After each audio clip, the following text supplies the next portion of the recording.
Bihar Board Class 10th Hindi Chapter 9 Avenue Subjective Solution in Hindi पाठ 9 लेखक अशोक वाजपेयी शीर्षक avenue जन्म 16 जनवरी 1941 में छत्तीसगढ़ प्रश्न 1 आवेन्यू क्या है और वह कहाँ स्थित है।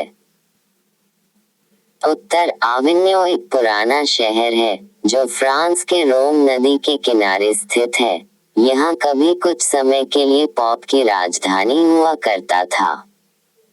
प्रश्न 2 हर वर्ष आवेन्यू में कब और कैसा समारोह हुआ करता है। उत्तर आवेन्यू में हर वर्ष गर्मी के दिनों में फ्रांस और यूरोप का लोकप्रिय रंग समारोह हुआ करता है। प्रश्न 3 लेखक आवेन्यू किस सिलसिले में गए थे, वहां उन्होंने क्या देखा सुना। उत्तर लेखक आवेन्यू में फिटअप बुक के विवादास्पद महाभारत प्रस्तुत किए जाने वाला था। उसी के निमंत्रण पर लेखक आवेन्यू गए थे। वहां उन्होंने देखा कि समारोह के दौरान वहां के अनेक चर्च और पुराने स्थान को रंग स्थान में बदले जाते हैं। प्रश्न 4 लाल शतरुंज क्या है और वह कहाँ स्थित है। आजकल उसका क्या उपयोग होता है।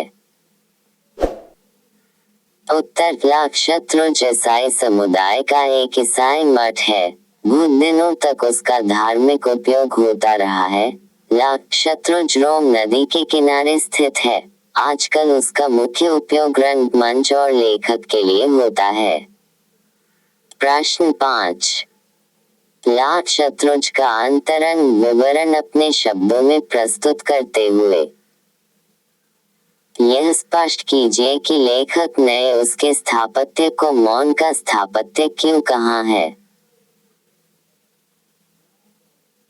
उत्तर लाख शतरुंज आर्यूसियन संप्रदाय का एक ईसाई मठ है। बहुत दिनों से उसका धार्मिक उपयोग होता रहा है। यह समुदाय मन में विश्वास करता है, इसलिए स्थापत्य एक तरह से मौन जैसा ही लगता है, क्योंकि जो भी कलाकृतियां हैं, शांत और मौन दिखाई देता है।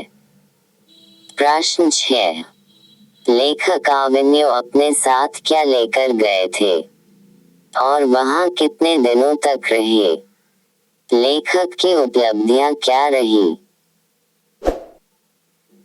उत्तर लेखक आवेन्यू में अपने साथ हिंदी टाइपराइटर और 34 पुस्तक तथा संगीत के कुछ टिप्स भर ले गए थे और वह वहां 19 दिनों तक रहे और 19 दिनों में 35 कविताएं और 27 लेखों की रचना की है। प्रश्न 7 प्रतीक्षा करते हैं। पत्थर शीर्षक कविता में कवि क्यों और कैसे पत्थर का मानवीकरण करता है। उत्तर प्रतीक्षा करते हैं। पत्थर शीर्षक कविता में कवि पत्थर का मानवीकरण करता है और कहता है कि जैसे मानव किसी की प्रतीक्षा करता है, ठीक उसी प्रकार पत्थर भी किसी का प्रतीक्षा करता है। मानव अपने जीवन में बहुत कुछ अनुभव करता है, ठीक उसी प्रकार पत्थर भी अपने जीवन में बहुत कुछ अनुभव करता है। प्रश्न 8 आवेन्यू के प्रति लेखक कैसे अपना सम्मान प्रदर्शित करते हैं।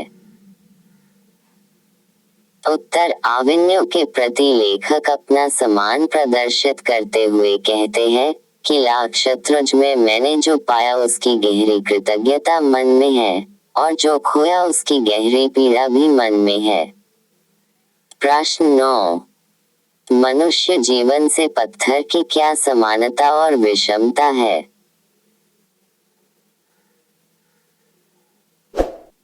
उत्तर मनुष्य जीवन से पत्थर की कुछ समानता है तो कुछ विषमता भी है।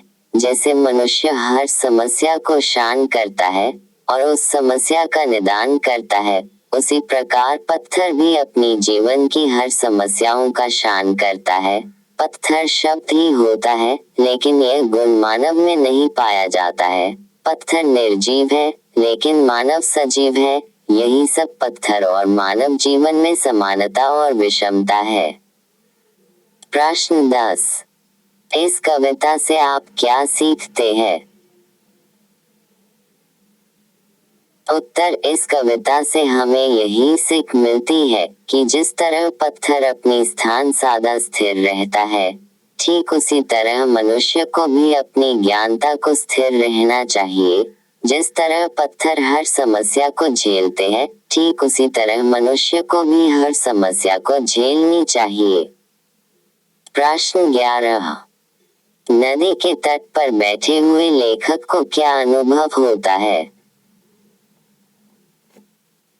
उत्तर, नदी के तट पर बैठे हुए लेखक को लगता है कि जल स्थिर है। अब जो हो रहा है, लेखक का कहना है कि जैसे कोई व्यक्ति नदी तट पर आ जाता है तो लगता है कि जल स्थिर है, लेकिन हम तट के साथ चल रहे हैं। प्रश्न 12। नदी तट पर लेखक को किसकी याद आती है और क्यों?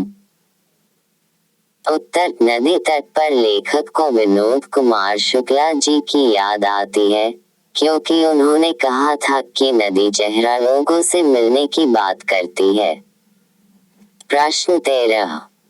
नदी और कविता में लेखक क्या समानता पाता है? उत्तर, लेखक नदी और किताब में यही समानता पाता है कि कविता सदियों से हमारे पास रही है, उसी तरह जल भी नदियों के साथ बहती रहती है। जैसे नदी जल से खाली नहीं होती है, उसी तरह कविता अभिमान से खाली नहीं होती है। यही समानता लेखक नदी और कविता में बताता है। प्रश्न 14। किसके पास तटस्थ पानी संभव नहीं हो पाता और क्यों?